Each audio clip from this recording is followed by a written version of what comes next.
Hola, hola, hola, hola, hola, hola a todas y a todos. Aquí les habla Recton y hoy día vengo de encubierto porque voy a hablar un tema muy delicado que quizás me cueste un segundo strike, pero vamos a arriesgar no solamente por informarles. Bueno, me voy a arriesgar, trabajo solo. Así que quisiera avisarles que igual la información está un poco capada porque YouTube no permite hablar a fondo de los temas como me gusta a mí, no me permite decir nombres jerárquicos, digamos, importantes como para entender un poco la parte más entretenida de todo lo que voy a conversar, pero lo que más me importa es transmitir un poco de información porque he visto que hay muchas personas que no tienen conocimientos de qué son este tipo de software. Así que creo que lo correcto es informarles qué son para que no se confundan y no se hagan una falsa idea de seguridad o inseguridad, sino que plantearlo como lo que es y para que ustedes puedan decidir qué hacer con esa información. Así que, sin más, empecemos con este nuevo podcast ya con temática, donde les voy a mostrar este timelapse para su diversión total, de mi ilustración número 72, donde seguimos avanzando con el proceso del line art, me parece. Así que, sin más, hoy vamos a hablar de un tema que, si bien no está directamente relacionado con el arte, sé que a gran parte de ustedes les interesa muchísimo. He notado que hay mucha desinformación, contradicciones y hasta falta de responsabilidad cuando se habla de esto. Así que hoy hablaremos de los peligros y las realidades del software sin licencia, comúnmente llamado software craqueado. Quiero que quede claro desde el principio que esta información es solo para fines educativos, de divulgación, de conocimiento e investigación. Bajo ninguna circunstancia les estoy recomendando descargar material ilegal ni poner en riesgo su seguridad y estabilidad informática. Asumo que después de este video serán conscientes de los riesgos y de su total responsabilidad. Muchos de ustedes, sobre todo si usan programas como Clip Studio o la suite de Adobe, seguramente se han topado con versiones de programas sin licencia y se han preguntado, ¿será seguro? ¿Dañará mi PC? ¿Realmente vale la pena el riesgo? Para responder a estas dudas tan comunes, primero necesitamos entender un concepto básico. ¿Qué implica usar un programa sin licencia? En pocas palabras, un programa sin licencia ha sido modificado para saltarse las protecciones originales del software. Esto significa que la forma en la que el programa se activa o verifica su autenticidad ha sido alterada. De ahí el término crack, que proviene de la idea de romper esa protección. Cuando usamos un software sin haber pagado por su licencia, es crucial entender las implicaciones. Estamos obteniendo un producto de forma ilegal, lo que en muchas legislaciones se considera un delito, por lo que no vale la pena disfrazar eso con justificaciones como nuestra pobreza o necesidad, porque en el fondo sigue siendo un delito. Así que esas justificaciones están de más. Y miren, no tengo la mínima autoridad moral, como ustedes saben, para criticar a quien lo hace, porque yo mismo he estado en esas situaciones donde consideré opciones no éticas. Pero lo que me interesa transmitirles es que el uso de estos recursos implica que aceptemos la naturaleza de nuestra acción. Así podremos entender mejor los riesgos, a veces graves, a los que nos enfrentamos cuando decidimos usarlos. Pero volviendo al tema, ¿estos software adulterados pueden o no dañar tu PC? La respuesta tampoco es tan sencilla, pero por un tema de cómo funcionamos como seres humanos, lo más probable es que la respuesta tienda más al que sí que al que no. Pero para entenderlo, necesitamos primero entender de dónde provienen y por qué se distribuyen esta clase de software. Estos programas alterados a menudo circulan en lo que se conoce como la escena Juárez, una subcultura que, aunque su origen estuvo en comunidades más cerradas, hoy en día muchas de sus liberaciones a menudo terminan en sitios públicos. Los creadores de estas modificaciones son conocidos como crackers, personas con habilidades técnicas avanzadas que deshabilitan las protecciones de los programas. Es importante comprender que la escena Juárez no está diseñada para el beneficio del usuario común, tú y yo. Sus motivaciones son otras: reputación, prestigio interno, cierta filosofía anticomercial dentro del mismo círculo, pero no buscan ofrecer software gratuito al público general. De hecho, la distribución masiva de sus trabajos fuera de su círculo interno es más bien mal vista y castigada entre ellos mismos. Aquí es donde entra el mayor riesgo para nosotros usuarios comunes que no entendemos muy bien por qué eso está ahí, disponible para nosotros. En la cadena de distribución, una vez que un programa modificado sale de los círculos internos de la escena Juárez y llega al Internet abierto, sitios como por ejemplo torrents o foros públicos, en ese momento ya su integridad ya no está garantizada para nosotros. Los uploaders, que son quienes suben los archivos a sitios públicos luego de que ya se filtraron, pueden modificar los releases originales para su propio beneficio. Y en esta etapa es donde comúnmente se suele incorporar el malware. Esto puede ir desde software de minería de criptomonedas que usan los recursos de tu PC sin tu consentimiento, hasta keyloggers que registran lo que escribes, o incluso ransomware que bloquea tus archivos. El objetivo es obtener un rédito, ya sea publicidad, datos o acceso a tu sistema. Esto no es que la escena Juárez o los crackers sean los que ponen esos virus o malware ahí para atacarnos, sino que en la cadena de distribución se producen estas infecciones de personas que aprovechan la popularidad de los programas para llamar la atención de gente incauta que puede llegar a caer en esto. A veces son evidentes y a veces no lo son. Ese es el problema, no tenemos cómo saberlo. Hay veces que sí, es muy obvio. A todos los que tenemos computadora hace tiempo nos tiene que haber pasado alguna vez que, sin querer, entre comillas, llegamos a esa situación y nos dimos cuenta que tendríamos que formatear el PC porque bajó su rendimiento de manera brutal. Pero hay veces que esto no es tan evidente y ahí yo me declaro incapaz de poder reconocer si el programa realmente tiene o no tiene malware. Incluso ha habido reportes de casos donde el malware sí se filtra desde la misma escena Juárez. En esta escena Juárez hay varios grupos que compiten entre ellos y van formando reputación. Es como un poco, en el caso de nosotros los ilustradores, estos grupos de WhatsApp donde hacemos competencias de dibujo. Ellos hacen competencia pero de violación de software, digamos. Y se comparten el recurso entre ellos, la idea es que quede ahí, pero a veces sale. Pero como les decía, hay un caso reportado en el que uno de estos grupos generó justamente uno de estos archivos infectados ya con el malware incorporado.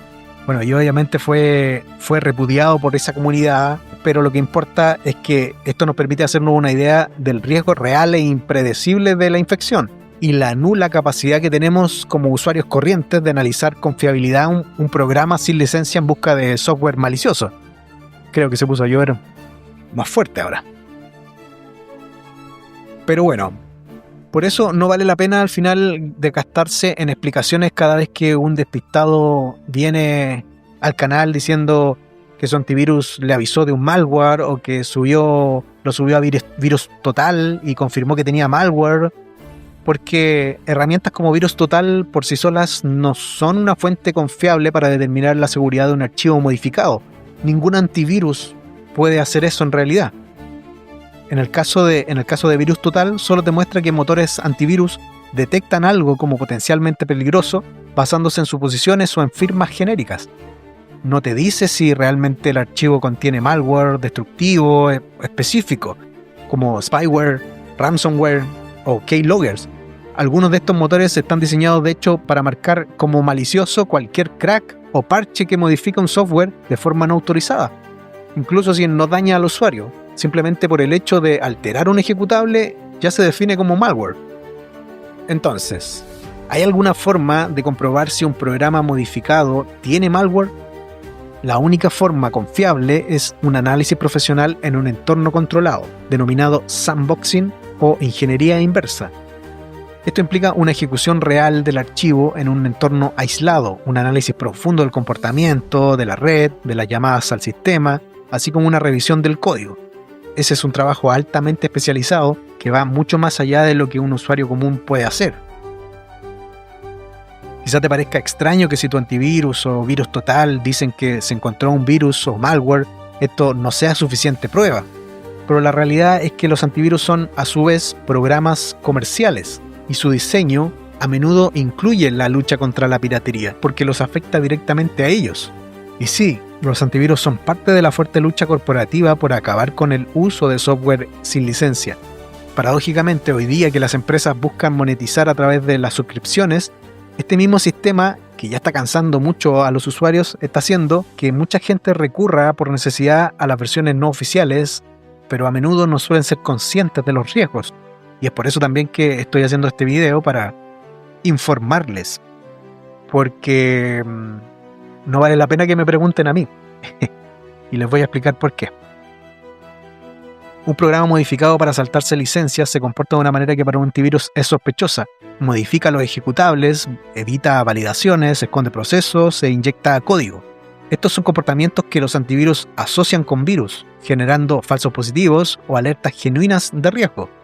Con todo esto, quiero que entiendas que en este mundo digital nadie está de tu lado realmente. Ni yo, ni estos uploaders, ni los crackers.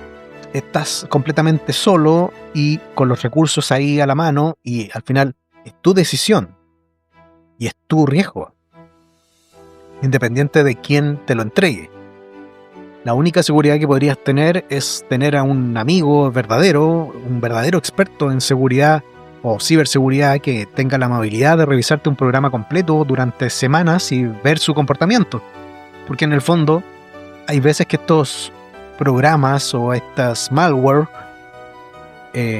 ni siquiera se hacen presentes de inmediato, sino que tienen una especie de escalada en la que van calculando cuándo mutar, por decirlo así. Entonces, en definitiva, la respuesta a si es seguro o no el uso de software sin licencia es que es una apuesta, y una apuesta peligrosa en algunos casos.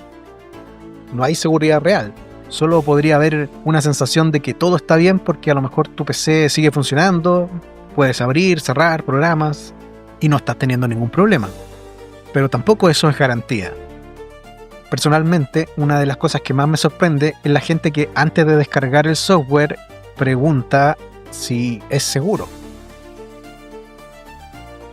Porque te propones descargar un software ilegal de fuentes desconocidas y encima preguntas si es seguro. Es como intentar robar una casa y preguntar si tiene cámaras para tener pruebas en caso de que el dueño te agarre a palos y te pilla. Es un poco absurdo y una muestra, se podría decir, de falta de investigación, porque toda la información sobre los riesgos está disponible gratuitamente. Preguntarle al mismo uploader o ledger activo si es seguro un material, cuando quizás él mismo puso el malware, carece de sentido. Bueno, esto es solo un descargo porque, chicos, a veces me sorprenden, pero no pierdo la fe en ustedes. Todos hacemos preguntas que pueden parecer ingenuas en distintos ámbitos, solo que a veces no nos damos cuenta. Imagino que si no conocías esta información, podría parecerte atractiva la idea de una filosofía libre o ser un héroe digital que puede liberar programas al mundo. Pero no es eso exactamente lo que buscan las comunidades que modifican software, ni para lo que está diseñada su escena. Quiero ser muy claro, estas comunidades no pretenden ayudarnos a nosotros, los usuarios finales, por decirlo así. Ellos castigan a quienes comparten lo que consideran su trabajo sin su consentimiento, de forma similar a una empresa. Hay un precio, y ese precio es la colaboración y lealtad total dentro de ese grupo.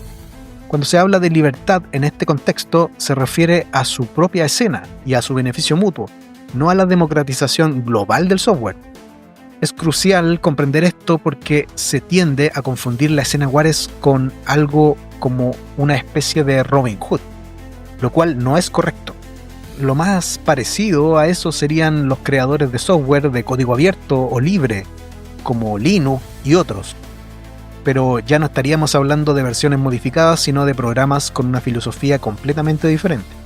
Por supuesto, siempre pueden existir acciones desinteresadas o un individuo con la capacidad de hacer todo el trabajo solo y regalarlo, o una agrupación con una filosofía muy estricta que los motive a compartir su trabajo al mundo. Pero estas son excepciones a la regla general de la cultura Juárez, donde la protección interna es la clave. La escena Juárez no está contenta de que tú tengas una versión de un programa modificado por ellos sin ser parte de su círculo. Esto nos puede llevar a pensar que quizá la propia escena podría dedicarse a infectar los programas que los leakers, quienes filtran el contenido afuera, liberan, para de alguna forma quizás recuperar la inversión de tiempo y esfuerzo, Pero de esto tampoco hay certezas, y la imposibilidad de mantenerse a salvo del malware, incluso si no usas software adulterado, es limitadísima. Solo basta ver las noticias para ver cuántos famosos sufren lo que ellos llaman el hackeo de sus redes, teniendo el dinero para pagar el mejor servicio de protección. Algunos creen que el malware en el software sin licencia es solo un mito para disuadir al usuario común de usarlo. Y si bien las empresas de software invierten millones en estrategias disuasivas, campañas de miedo, informes reales pero exagerados, asociaciones intencionales entre un crack y el malware, los casos de infección existen. Muchas veces ni siquiera somos capaces de percibirlo. Les voy a contar algo para que entiendan nuestra vulnerabilidad ante el poder de conocimiento que tienen estas personas. Existen personas capaces de robar sumas de dinero y pasar desapercibidas, por ejemplo, con un tipo de ataque denominado Salami Slicers o ataque salami. El nombre viene de la idea de cortar un salame en rebanadas tan finas que nadie nota que falta una parte. Se trata de robar pequeñas cantidades repetidamente, unos pocos centavos o pesos por transacción, pero a millones de usuarios. Puede parecer insignificante para una víctima, pero si se hace a gran escala puede sumar millones. Existe un caso de esto documentado real que se logró identificar en los 90. Pero imagina hoy lo que son capaces de hacer estas agrupaciones o genios solitarios. Y ni siquiera es que nos informen esto a la población, debido a que los mismos bancos y sistemas financieros en general les conviene transmitir una sensación de dominancia total, de seguridad, estabilidad. Muchas veces prefieren ocultar sus luchas contra el crimen cibernético, pero sabemos que el riesgo existe y que aunque estos ataques difieren de los que puedes sufrir en tu PC, no queda mucha seguridad para nosotros si las corporaciones gigantes no son capaces de mantenerse a salvo, ¿no crees?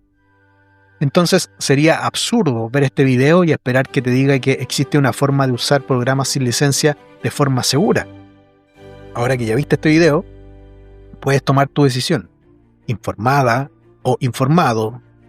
En lo personal he asumido riesgos por años, y si alguien está usando mi PC para minar,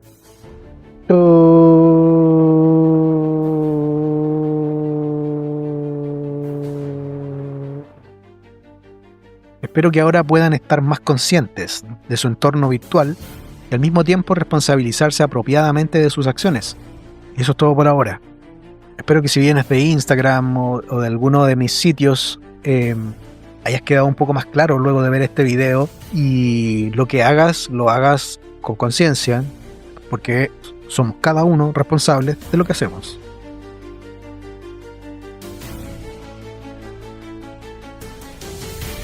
Porque somos libres de hacer lo que queremos, pero no podemos decidir qué es eso que queremos. Así que, de cierta forma, caminamos hacia donde nos lleva un fantasma. Y a veces podemos caer en la trampa de animales más grandes. Un abrazo a todos y a seguir dibujando. Salud por ti, que te quedaste hasta el final de este video. Chaucito.